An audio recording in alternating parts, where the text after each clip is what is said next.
يا صباح الفل، يا صباح الجمال، يا صباح النشاط، يا صباح كل حاجة حلوة في الدنيا لو انت بتشوفيني الصبح، ويا مساء الفل ويا مساء العسل لو انت بتشوفيني بالليل.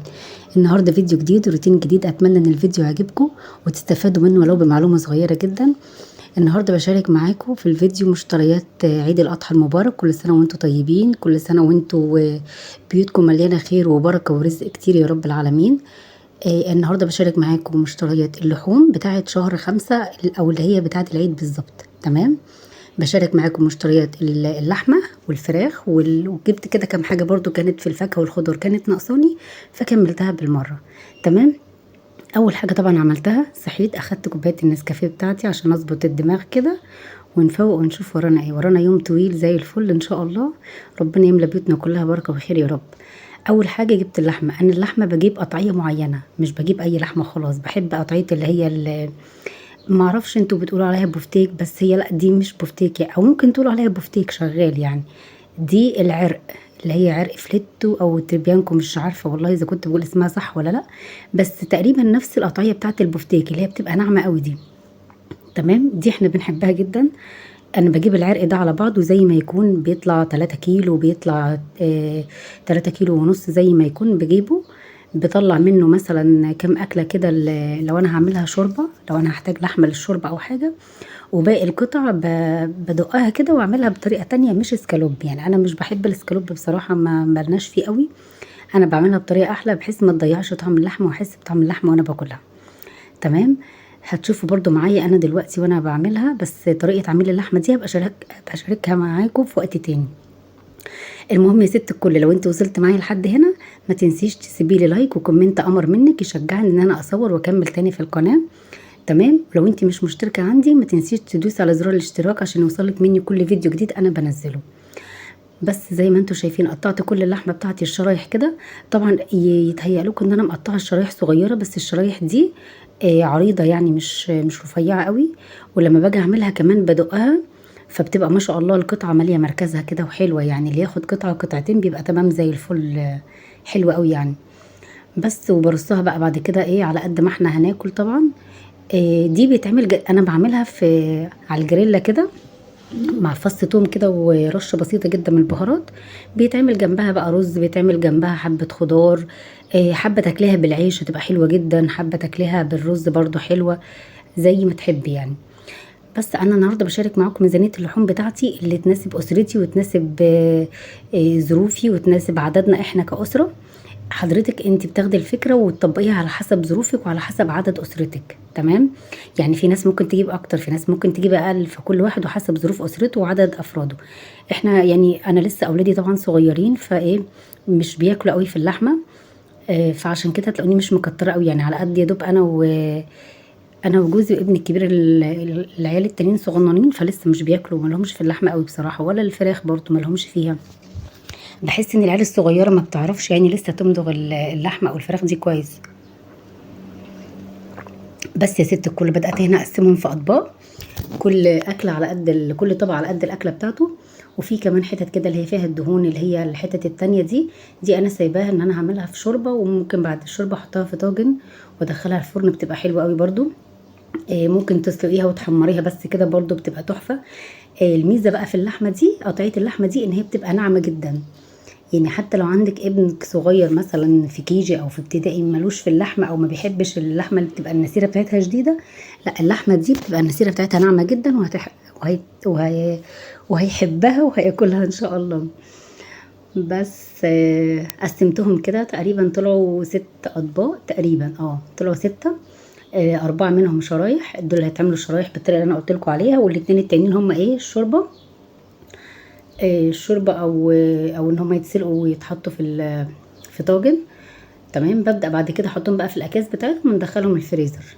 دي كده كانت مشتريات اللحمه بتاعتي. طبعا انا جبت لحمه مفرومه برضو، جبت كيلو تقريبا، بس ما شاركتهاش معاكم، شلتها في الفريزر على طول عشان الجو دلوقتي بقى حر، فالواحد مش بيسيب اي حاجه من بره، يعني لازم الحاجه تيجي نلحق على طول على طول نظبطها وندخلها الفريزر عشان حرام الحاجه بقت غاليه والجو بصراحه صعب جدا يعني.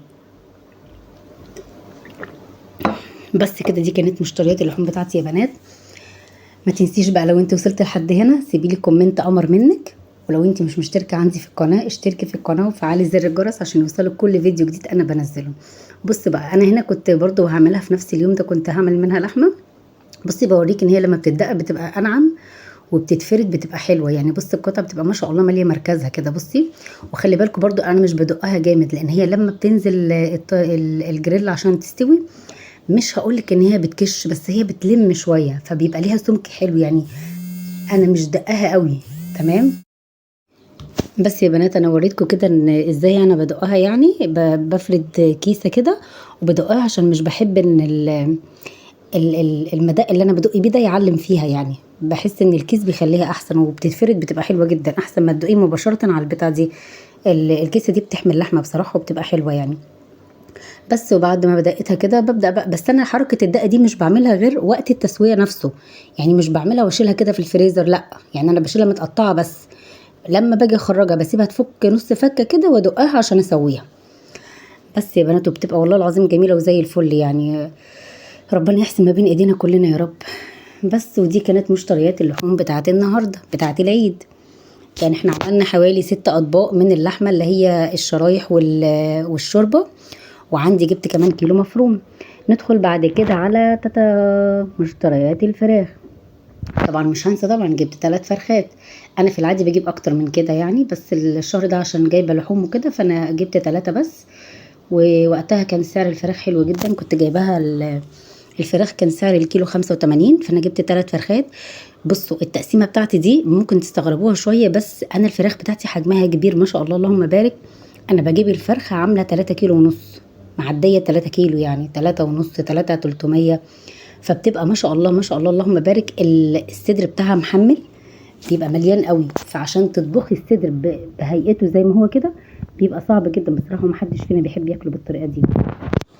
بس فهتشوفي دلوقتي التقسيمه بتاعتي انا بقسمها ازاي. تمام. اللي انا بحطه بقى دلوقتي ده هو محلول النقع اللي انا بعمله. بحط معلقه من الملح ومعلقه من السكر، وعندي الليمون قشر الليمون ده بحوشه في الفريزر واضربه واغليه واضربه بالهاند بلندر واحطه في ازازه. ده بيشيل اي زفاره في الفراخ في السمك في اي حاجه. وبحط كمان عليهم معلقه من البهارات اللي هي زعتر وروزميري وورق لورا وحبهان، بضربهم مع بعض مع حبه ملح. واحط منهم معلقه على الاكل على اي بهارات يعني. بحط منها في الميه دي، وبحط منها كمان في الشوربه بتاعت الفراخ. بصراحه شوربه الفراخ بتاعتي يعني حقيقي ما فيهاش اي ريحه من الزفاره خالص. بجد يعني انا مش بقول كده عشان هي انا اللي ببقى عاملاها، لا والله خالص. هي حرفيا ملهاش اي ريحه زفاره. وكمان حركه النقع اللي انا بعملها دي انا بنقعها كده زي ما هي. بتاخد بقى ريحه الزفاره وبواقي الدم وبواقي الحاجات اللي في الفراخ دي كلها وتلاقيها نزلت. ما بيبقاش ليها اي ريحه خالص. بعد كده بقى بصراحه الراجل بيبقى منضفهم لي حلو قوي يعني، مش بيبقوا محتاجين ان انا اعمل حاجه. حتى التقطيع لو اخدت بالكم هو مقطع لي اوريدي الفراخ على الفرخه 8 قطع، وانا بعد كده بكمل بقى التظبيط اللي انا عايزه اعمله في البيت. بس انا بدات بعد كده بقى ايه، اطلع فرخه فرخه. يعني هو مثلا قسم لي ما بين الدبوس والقطعه اللي جنبها، فانا بشيل الدبوس وبشيل قطعه الدهون الزياده اللي بتبقى في الحته اللي جنب اللي في الورك دي بشيلها. احنا كده كده اصلا جلد الفراخ ده مش بناكله، انا بس بسيبه عشان لما باجي احمر الفراخ ما طبقه اللحم اللي عليها بتنشف، فالجلد بيحميها بصراحه. والحته اللي في الجناح دي يا بنات بتبقى بتعمل زفاره جامده في الفراخ، فانا برضو بشيلها ارميها واطلع الجناح على بعضه. طبعا احنا طلعنا اكله محترمه يعني من الجناحات والرقبه، واكله برضو تاني من الكبد والقوانص ما شاء الله. يعني الفراخ مهما كانت غاليه بس برضو تحس انها بترمي اكلات اكتر. يعني معلش كيلو لحمه مهما حصل اخرك هتعملي على اكلتين 3 يا ستي لو انت عددكم اقل. انما غير كده لا. بصي هنا انا عملت ايه. الصدر ما شاء الله تحسيها القطعه كبيره جدا. انا مسرعه الفيديو عشان بس ما اطولش الفيديو عليكم. القطعه كبيره. بصي انا باخد قطعه بس حته شريحه كده من الصدر واسيب الباقي، بحيث ان الباقي ده برضو فيه لحم يعني عادي ممكن يبقى مناب حد مننا يعني واحنا بناكل عادي جدا. والحته اللي انا بطلعها دي اللي هي شريحه اللي بطلعها من الصدر دي، هي دي اللي انا بعمل منها البانيه، بعمل منها ستريبس، بعمل منها شاورما. ممكن اعمل منها كفته فراخ بتبقى حلوه جدا. انا كفته الفراخ معايا بتطلع بصراحه احلى بكتير جدا من اللحمه، معرفش ليه سبحان الله يعني. وبحسها طعمه كده وحلوه، خصوصا يا بنات بعد اللحمه كمان. حتى اللحمه المجمده اسعارها رفعت جدا، يعني انا شايفه ان مفيش فرق اصلا ما بينها وما بين اللحمه البلدي. طب معلش، انا لو هدفع مثلا 350 ولا 340 في كيلو لحمه مجمده، طب ما انا احط عليها 100 جنيه واجيب لحمه بلدي. فانا بشوف ان بديل اللحمه المستورده دي ان احنا نجيب صدور فراخ، نعملها كفته، نقطعها صغيره، نعملها شاورما، نعمل بيها المكرونه، وهو كله بيأدي الغرض في الاخر والله، يعني كله بيتاكل مفيش حاجه بتقعد. بس بدأت بعد كده اظبط الفراخ بتاعتي كلها وهسيبها في محلول النقع. انا بسيبها طبعا دلوقتي الجو حر، مش ما سبتهاش كتير، يعني سبتها حوالي نص ساعه ساعه مسافه بس ما رحنا اتغدينا وكده. وقمت بعد كده ظبطت الحاجات بتاعتي وقسمتها وشلتها في اكياس. وما شاء الله ما شاء الله، يعني اللحمه اللي انا وريتها لكم دي كانوا تقريبا 2 كيلو ونص تقريبا، وكانوا عاملين مثلا 6 اكلات. احنا الثلاث فرخات طلعنا منهم ما شاء الله اللهم بارك، داخلين مثلا في 13 14 وجبه يعني. يعني انت كده اصلا يعتبر انت الشهر كله لحوم وفراخ ما شاء الله. ايام قليله جدا هي اللي ممكن تقضيها بقى بواقي، تقضيها شعبي، تقضيها كشري. مش هناكل طبعا كل يوم كده، يعني النفس نفسها بتجزع كده يعني، فلازم يبقى فيه تغيير. بس خلصت كده الفراخ بتاعتي وسبتها تتنقع شويه في المحلول بتاعها.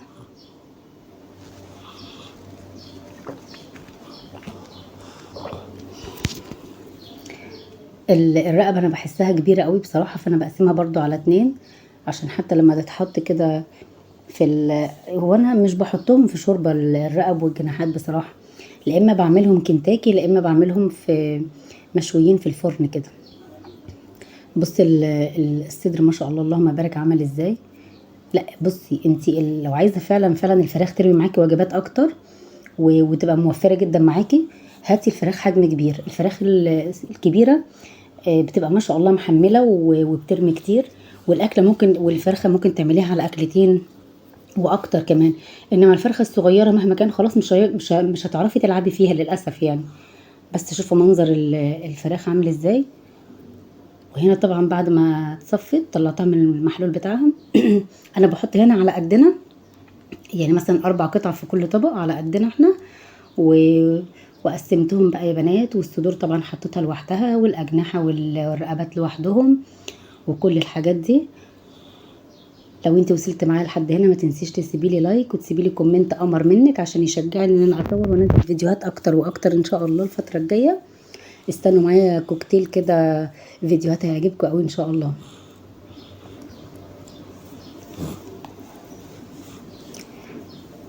بصوا انا حطيت في الاطباق الفل دي بس عشان التصوير، طبعا انا مش بحطهم كده في الفريزر، مش عشان المكان، بس الاطباق دي اصلا مش عمليه بصراحه في الفريزر خالص وبتتكسر. فانا حطيتهم بس كده، وبعدين برجع احطهم تاني في الاكياس، في اكياس عادي، وادخلهم الفريزر. بس هي بصراحة يعني اكتر حاجة عملية في موضوع الفريزر ده هي الاكياس، غير كده ما لا مفيش. وانا بقى مش بحب اتبل صدور ولا بحب اتبل حاجة، انا بحب اسيب كل حاجة على هيئتها كده. ووقت ما بطلع الحاجة بقى بشوف طب انا هعمل ايه، مثلا طب هعمل شاورما، طب لا انا هعمل مثلا فراخ مشوية، طب لا هعمل فراخ في الفرن، طب بانيه، طب ستريبس كده يعني. وقتها وقتها سوري، وقتها بشوف انا هعمل ايه وببدأ ان انا اجهز يعني اللي انا هعمله. تمام. شوفوا شكل الفراخ عامل ازاي، وعايز اقول لك والله العظيم ما اخدت مجهود مني في التنظيف ولا اي حاجه خالص.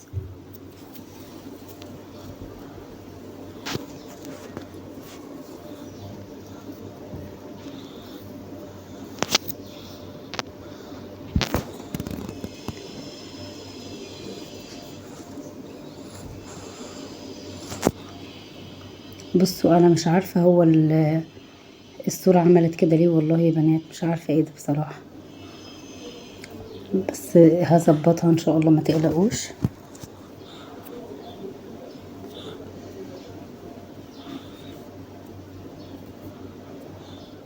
بصي هنا انا جبتها لكم خلاص بعد ما هي ايه، اهي خلاص اتعملت الحمد لله. مش عارفه ايه اللي عمل الصوره كده بصراحه. بصوا شكلها الاعشاب اللي انا حطاها في محلول النقع تلاقوها كلها لزقت على الفراخ كده، واديتها ريحه ومنعت اي زفاره بتبقى فيها خالص. بصي شكل الفراخ شكلها بجد يفتح النفس والله العظيم. جربوا طريقتي في محلول النقع ده وحقيقي هتلاقوه مختلف. بس وهدخل بقى بعد كده معاك وشوفوا كام وجبه بقى عملناهم، عدوا بقى معايا. عملوا ما شاء الله اللهم بارك ستة ومطلعة 6 قطع من الصدور، 6 لا 12 قطعة من الصدور، وكيس جناحات ورقبة، وكيس كبد والقوانص. بس هدخل بعد كده معاكم بقى على مشتريات الفاكهة والفاكهة والخضار اللي كانت ناقصاني. بص الاسعار يا بنات مش عايزه اقول لكم بقت عامله ازاي. يعني انا جايبه ب 400 جنيه. جبت بص بقى ده شهد عراقي طعمه حلو جدا ومسكر خالص، لو لقيتوه هاتوه تحفه. وده تفاح طبعا. وجبت كمان خوخ. جبت 3 انواع فاكهه يعني تفاح وخوخ وشهد عراقي. وجبت كمان فلفل شطه وفلفل رومي. وجبت بتنجان.